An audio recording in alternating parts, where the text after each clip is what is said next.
आज हम लोग बात करेंगे एफिशिएंसी और ट्रांसफार्मर के बारे में। बहुत इंपॉर्टेंट लेक्चर है।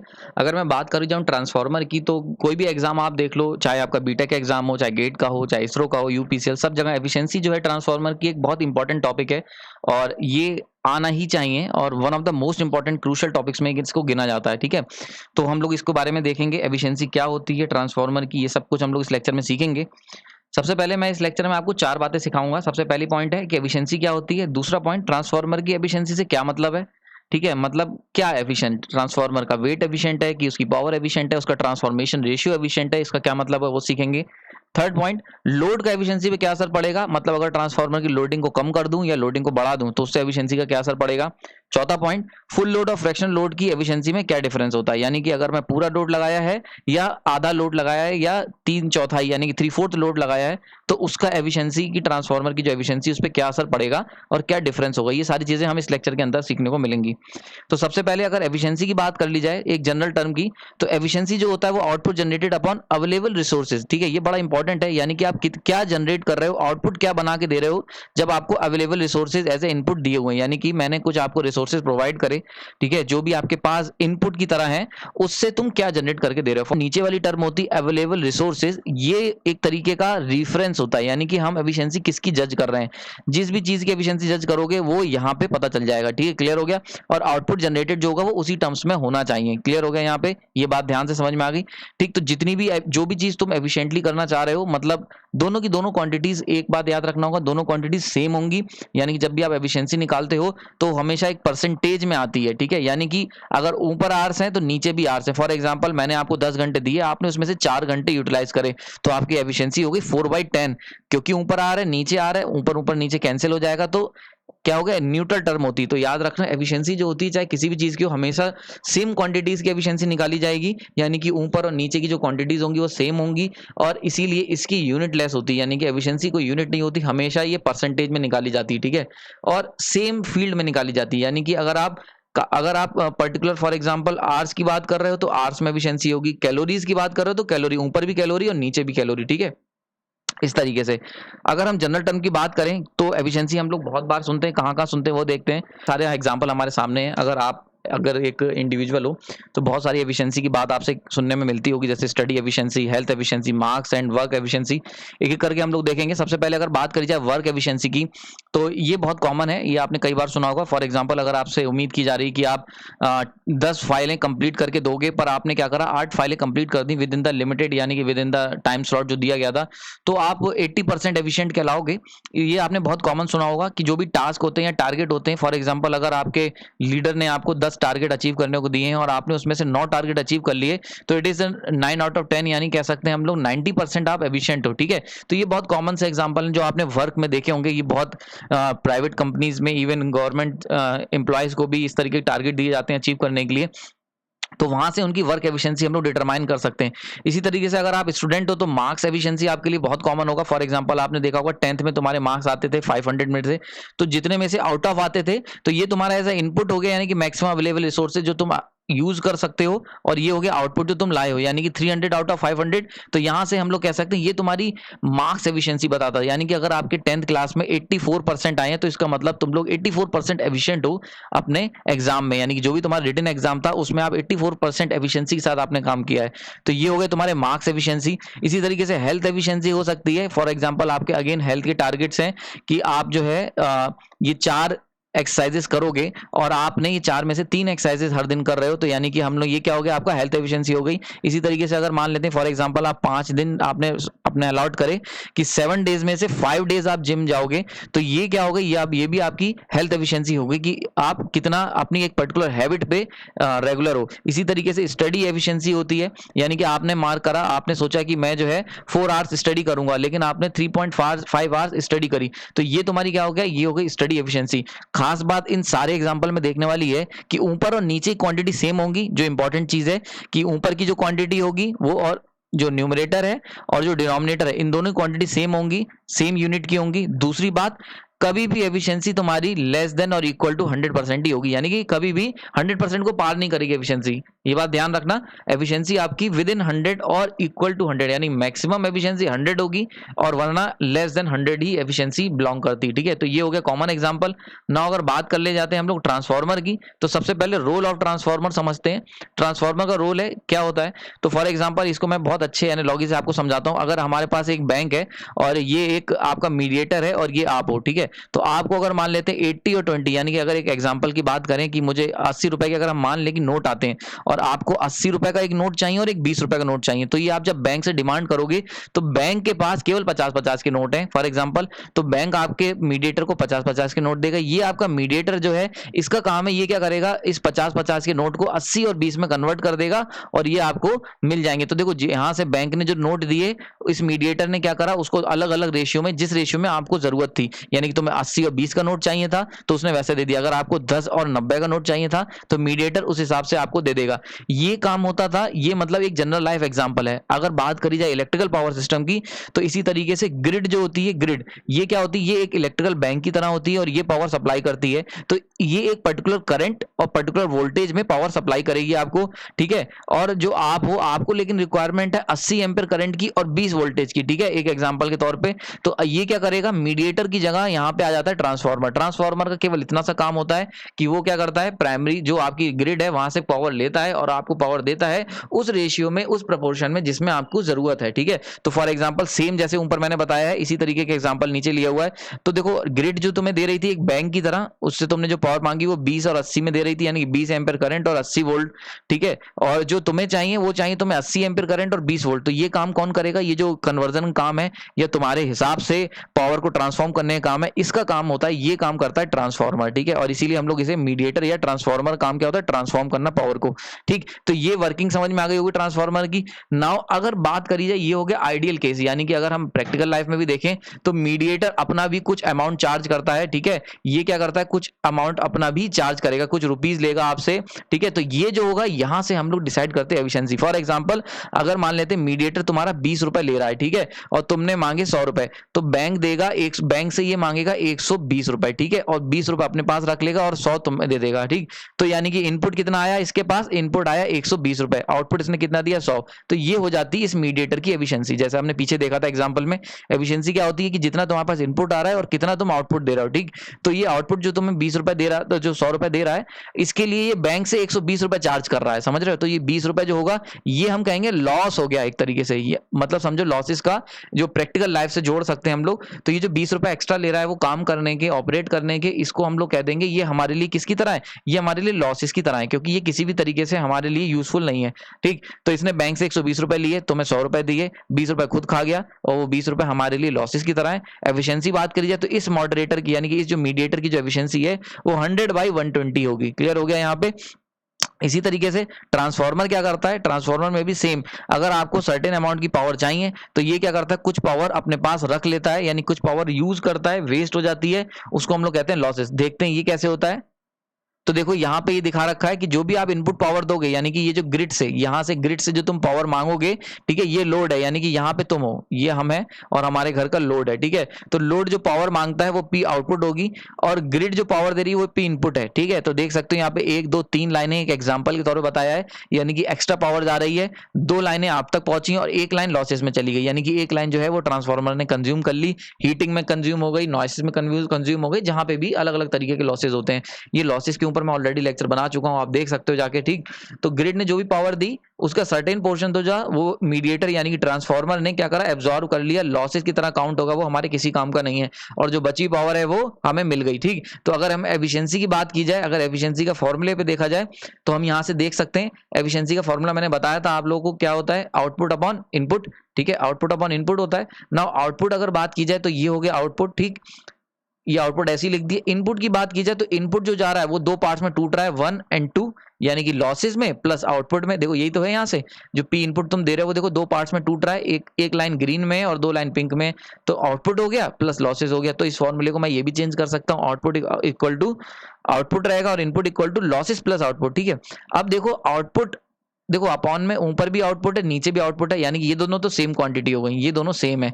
तो फिर एफिशिएंसी को डिटरमाइन कौन कर रहा है, यानी कि कौन सा ऐसा फैक्टर है जो एफिशिएंसी डिटरमाइन करता है, तो बड़ा इंपॉर्टेंट है, वो है लॉसेज। ठीक है, यानी कि देखो क्योंकि क्या है, ऊपर देखो न्यूमरेटर में भी आउटपुट है, डिनोमिनेटर में आउटपुट है, तो अगर लॉसेज नहीं होंगे तो ये दोनों एक दूसरे कैंसिल हो जाएंगे और आंसर आ जाएगा 100%।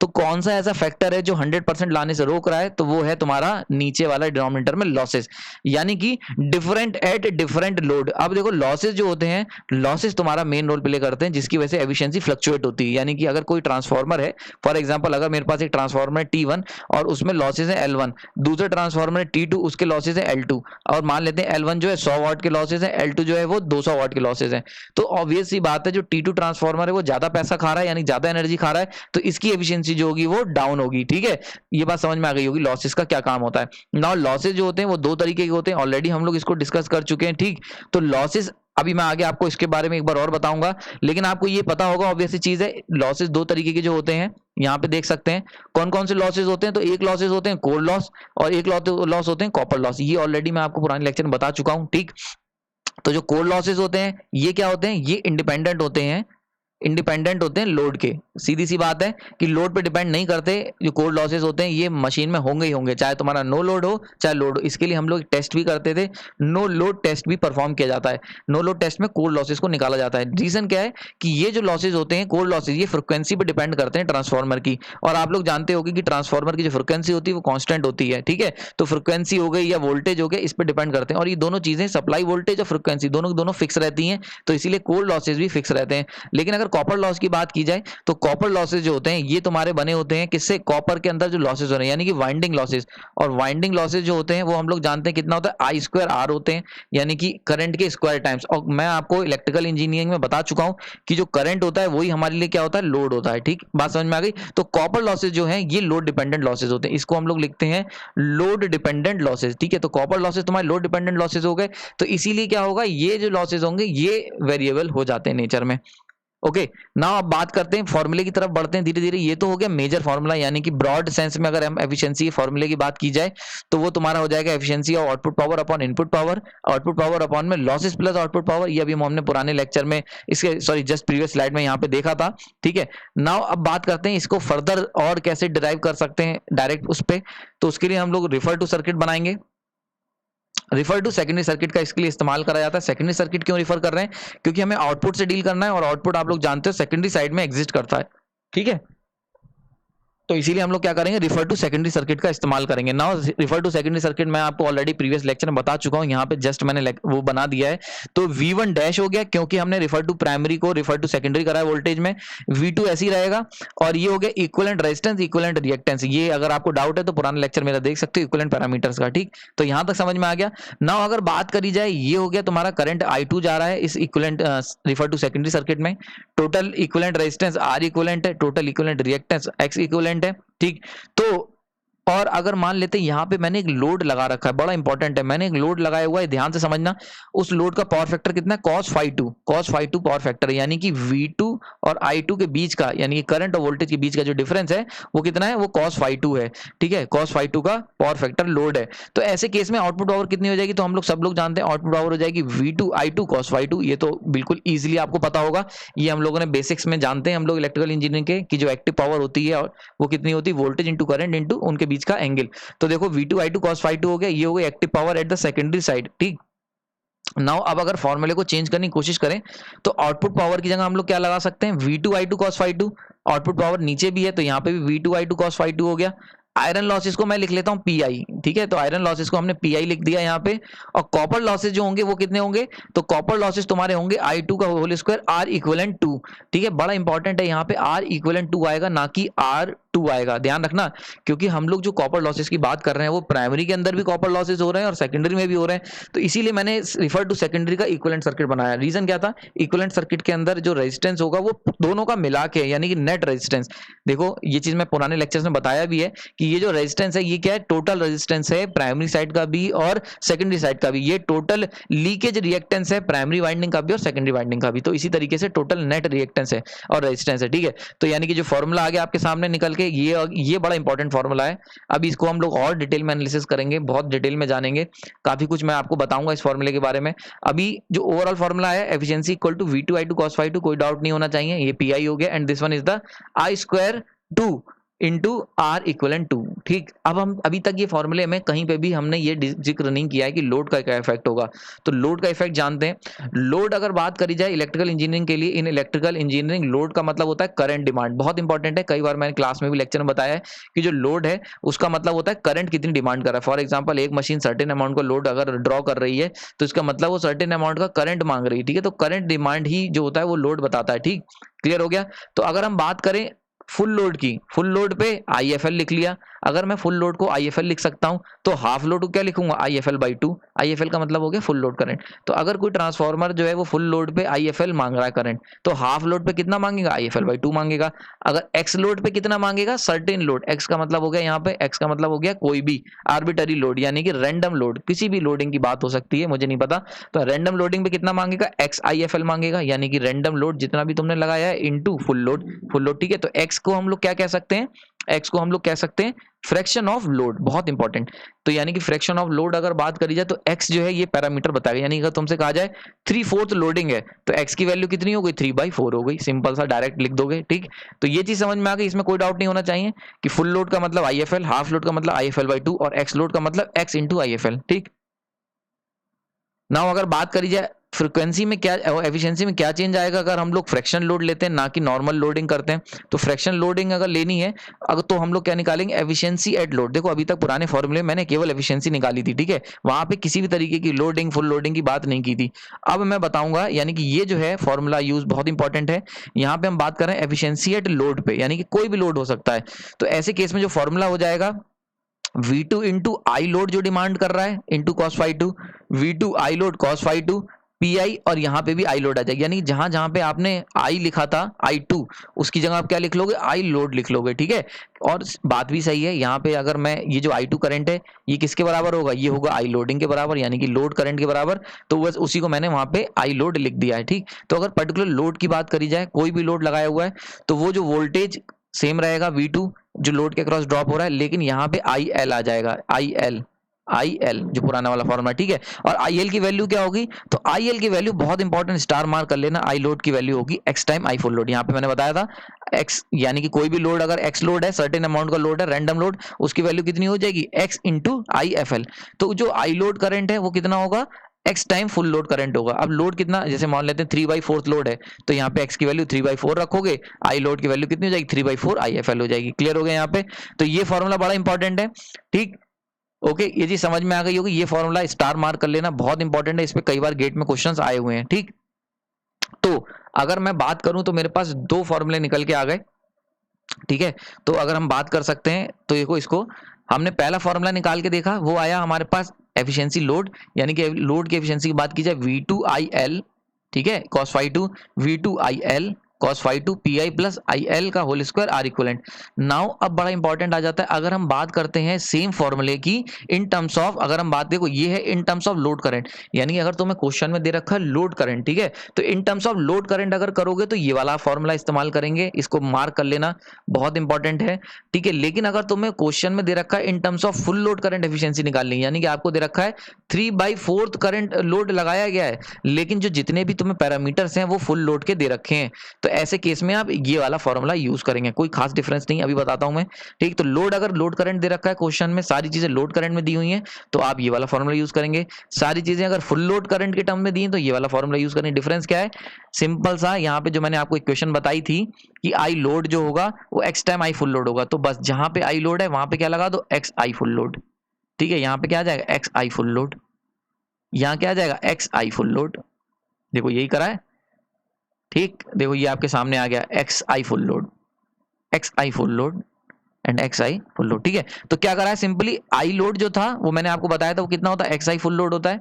ये अभी, ये देखो यहाँ पे बताया मैंने ये वाला पॉइंट, और यही मैंने इस पॉइंट को यहाँ पे लिख के इसको यहाँ रेफर कर दिया। देखो जहां जहां पे आई लोड था वहां पे I X time I full load हो जाएगा। ठीक है, तो ये कब यूज करना है, ये फॉर्मूला आपको तब यूज करना है जब फुल लोड करंट तुम्हें दे रखा हो। ठीक है। तो देखो दोनों फॉर्मूले हैं इक्वली, इन दोनों में कोई अंतर नहीं है, यानी कि आई लोड की, क्योंकि आई लोड की value x time I full load होती है, तो आप इनमें से ये जनरलाइज्ड फॉर्मूला याद रख सकते हो, ये भी याद कर सकते हो, जो भी आपको सही लगे, आपको गलती नहीं होनी चाहिए। समझ में आ गया? तो आई होप ये लेक्चर आपको समझ में आया होगा। ये इंपॉर्टेंट चीज है, अगेन आपको कुछ स्टार मार्क कर लेना, ये दो फॉर्मूले बहुत इंपॉर्टेंट है। अगर तुम्हें एक फॉर्मूला केवल याद रखना है तो आप ये वाला फॉर्मूला याद रख लो और ये वाला फॉर्मूला याद रखो, प्लस तुम्हें पता होना चाहिए आई लोड जो है वो x time I full load होता है। ठीक है, तो 10 फॉर्मूले आपने देखा होगा, अलग अलग बुक में अलग अलग फॉर्मूले होते हैं। गेट में जो क्वेश्चंस आते हैं उसमें मैक्सिमम क्वेश्चंस एफिशिएंसी गलत हो जाते हैं। रीजन क्या होता है? जहां पे आई लोड लगाना होता है वहां आप लोग आई फुल लोड लगा देते हो, जहां आई फुल लोड लगाना होता है वहां पे आई लोड लगा देते हो। तो ये तुम्हें ध्यान रखना पड़ेगा। ठीक, तो पहला वाला फॉर्मूला याद रखो और रिलेशन याद रखो कि आई लोड जो होता है वो x time I full load होता है, या फिर दूसरा वाला फॉर्मूला याद रख सकते हो, वो इसको याद रखने की वैसे जरूरत नहीं है, जस्ट पहले वाले फॉर्मूले को मैंने जनरलाइज करा या कह सकते हो एक्सपेंड कर दिया है। ठीक है, कोई अंतर नहीं है इन दोनों फॉर्मूले में। क्लियर हो गया? तो पहला वाला फॉर्मूला हमेशा याद रखना, और जब भी लोड करंट में क्वेश्चन आए तो ये वाला फॉर्मूला यूज करना। फुल लोड में है तो आई लोड की जगह x time I full load कर देना, जैसा कि मैंने करा है। नाउ कनेक्टिंग द डॉट्स, तो सबसे पहले अगर मैं बता दूं, मैंने आपको रोल ऑफ ट्रांसफार्मर बताया, उसका काम क्या होता है? मीडिएटर का रोल प्ले करता है। जैसे आप बैंक और एक पर्टिकुलर मीडिएटर रोल प्ले करेगा, वैसे ही ग्रिड जो है वो भी एक बैंक की तरह होती है, इलेक्ट्रिक ग्रिड, और ये ट्रांसफार्मर जो है मीडिएटर का काम करेगा और आपको डिजायर्ड स्पेसिफिकेशन में आपको पावर देगा, यानी जितना करंट और जितना वोल्टेज चाहिए वो आप ट्रांसफार्मर से ले सकते हो। ठीक, उसके बाद हमने सीखा एफिशिएंसी क्या होती है। तो एफिशिएंसी मैंने बताया ट्रांसफार्मर आइडियल होगा। अगर ट्रांसफार्मर आइडियल होता है, यानी कि आइडियल मीडिएटर होता, तो जितनी पावर दे रहे उतनी आउटपुट जाती, लेकिन क्योंकि प्रैक्टिकल है तो लॉसेज आ जाएंगे। तो एक 3 लाइनें हमने दी, एक लाइन लॉसेज में चली गई, 2 लाइन आउटपुट चली गई। ठीक है, तो अब यानी कि यहीं से क्वेश्चन आ जाता है एफिशिएंसी के बारे में। ठीक है, तो यहाँ से हमने काम करा, एफिशिएंसी निकाली, efficiency equal to output power upon input power. अच्छा, ध्यान रखना एक बड़ा इंपॉर्टेंट पॉइंट है कि एफिशिएंसी किस चीज की, तो याद रखना एफिशिएंसी पावर की बात कर रहे हैं, एक्टिव पावर की एफिशिएंसी की बात हो रही है। यानी अगर तुमसे पूछा जाए ट्रांसफार्मर की एफिशिएंसी 80% है, तो भैया वो कौन सी एफिशिएंसी है? तो पावर एफिशिएंसी है, यानी कि पावर के कन्वर्जन की एफिशिएंसी है। यानी कि जो पावर इनपुट में ट्रांसफार्मर में आ रही है उसका 80, अगर मान लेते हैं एफिशिएंसी 80 है, तो इसका मतलब क्या हुआ कि जो पावर इनपुट दे रहे हो, इनपुट पावर जितनी भी ग्रिड से मिल रही है उसकी 80% पावर जो है वो ट्रांसफार्मर लोड को सप्लाई कर दे रहा है, 20% खा जा रहा है। ठीक है, तो ये चीज ध्यान रखना। अगर एफिशिएंसी 80 है या 90% एफिशिएंसी है, तो इसका मतलब क्या हुआ कि 90% इनपुट पावर, यानी जो भी तुम पावर दे रहे हो ग्रिड से, उसका 90% जो है वो ट्रांसफॉर्म होकर लोड तक पहुंच रहा है, कंज्यूमर तक पहुंच रहा है, और 10% ट्रांसफार्मर खा जा रहा है। ठीक है, तो ये हो गया एफिशिएंसी का मतलब। ओके, फिर हमने सीखा एफिशिएंसी के अंदर अगर हम लोग आउटपुट पावर लिख दें, इनपुट को लॉसेस प्लस आउटपुट पावर लिख सकते हैं। ठीक है, यहाँ से देख सकते हो input equal to losses plus output power. और हमने यहाँ से क्या सीखा कि जो लॉसेस होते हैं दो तरीके के होते हैं, कोर और core losses and copper losses. Core हो गए कांस्टेंट लॉसेस, ये हो गए वेरिएबल लॉसेस। तो इसीलिए क्या होता है, अलग अलग लोड की अलग अलग एफिशिएंसी होती है, अलग अलग ट्रांसफार्मर, मतलब एक ही ट्रांसफार्मर की डिफरेंट डिफरेंट लोडिंग पे डिफरेंट डिफरेंट एफिशिएंसी आपको देखने को मिलेगी। ठीक है, उसके बाद हमने सीखा refer to secondary circuit, efficiency का फॉर्मूला ड्राइव करने की कोशिश करी, फॉर्मूला यहाँ से ड्राइव करा। उसके बाद हमने लोड का इफेक्ट देखा, effect of load electrical engineering में। तो लोड हमने बताया करंट होता है, अगर फुल लोड है तो IFL, हाफ है तो IFL/2, एक्स है तो XFL। उसके बाद मैंने आपको लास्ट में फॉर्मूला बताया एफिशिएंसी का लोडिंग पे, यानी कि पर्टिकुलर लोड पे, अगर L लोड पे एफिशिएंसी फॉर्मूला निकालोगे तो ये निकल के आएगा। ध्यान रखना आई लोड यहाँ पे होगा, और अगर तुम्हें जो क्वेश्चन है न्यूमेरिकल है उसमें IFL में दिया हुआ है, यानी फुल, अगर कह रखा है कि ट्रांसफार्मर जो है तुम्हारा वो फुल लोड करंट 20 एम्पियर मांग रहा है। ठीक है, और लोडिंग कितनी है 3/4 है, तो यहाँ पे IL क्या लगाओगे, IL लगाओगे 3/4 इंटू 20। समझ में आ गया? ऐसे करके इसको करोगे। इसके लिए मैंने एक्सपेंड करा फॉर्मूला, अगर हमारे पास लोड का फॉर्मूला है ये, तो अगर इसको एक्सपेंड कर दोगे फुल लोड के टर्म्स में तो ये फॉर्मूला कन्वर्ट हो जाएगा XIFL। जहां पे भी IL है वहां पे XIFL एंड XIFL आ जाएगा। ठीक है, क्लियर हो गया? ठीक है, ओके, इसमें कोई डाउट नहीं होना चाहिए। आई होप ये चीज आपको समझ में आ गई। एक कॉन्सेप्ट में एक पॉइंट और बताना चाहूंगा, बड़ा इंपॉर्टेंट है, कि अगर मान लेते हैं हमारे पास ट्रांसफार्मर कोई है, ठीक है, और उसकी मान लेते हैं एफिशिएंसी जो है, कह सकते हैं हम लोग 80% एफिशिएंसी है, जैसा एग्जांपल हो रहा है, तो इसका मतलब क्या हुआ कि 80% जो है इनपुट पावर, ठीक है, वो ट्रांसफॉर्म हो जा रही है आउटपुट में। क्लियर हो रहा है? यानी कि 80% जो है, या कह सकता हूं इसको इस तरीके से भी लिख सकता हूं, दूसरे तरीके से अगर लिखना चाहूं मैं इसको एक पॉइंट और भी ऐसे लिख सकता हूं, अगर इसमें नहीं समझ में आया। इसका क्या मतलब हुआ कि अगर इनपुट जो है वो कितना है 100% आ रहा है, ठीक है, तो ये जो ट्रांसफार्मर है जब इससे पास होके यहाँ आउटपुट में जाएगा आउटपुट, तो 80% पावर ही आउटपुट में पहुंच रही है, 20% पावर जो है ये ट्रांसफार्मर खा जा रहा है, ठीक है। तो इसका मतलब समझ में आ गया होगा आई होप कि एफिशिएंसी का क्या मतलब होता है, इसमें कोई डाउट नहीं होना चाहिए एफिशिएंसी का क्या मतलब होता है, ठीक है। दूसरी बात जो मैंने लोडिंग की बात बताई, अगर हमारा कोई ट्रांसफार्मर है, अगर आपके पास कोई ट्रांसफार्मर है और मैंने बताया तुम्हें जो कॉपर लॉस होते हैं वो क्या होते हैं, डायरेक्ट प्रोपोर्शनल होते हैं, लोड पे डिपेंड करते हैं, ठीक है, बल्कि स्क्वायर टाइम्स होते हैं लोड के, क्योंकि कॉपर लॉस जो होते हैं वो कितना होता है, आई स्क्वायर आर होता है, ठीक, ये सब मैंने बता चुका हूँ।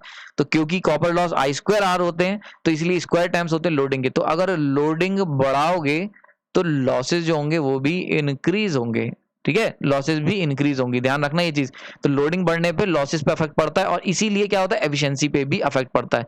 तो लोड बढ़ाने पे लॉसेस बढ़ेंगे या लॉसेस में चेंज आएगा, और लॉसेस चेंज आने से एफिशिएंसी में चेंज आएगा। इसीलिए एक ही ट्रांसफार्मर आपके पास अगर हमारी लोड है IFL, उस पे एफिशिएंसी जो होगी NFL देगा, आई लोड है इस पे एफिशिएंसी NL देगा, दोनों सेम नहीं होंगी, ठीक है। अलग अलग लोड पे अलग अलग एफिशिएंसी ट्रांसफार्मर आपको प्रोवाइड करेगा, डिपेंड करेगा कैसी लोडिंग कर रहे हो। क्लियर हो गया? तो आई होप ये लेक्चर आपको समझ में आया होगा। इसके अंदर मैंने आपको डिफरेंट डिफरेंट कॉन्सेप्ट क्लियर करे।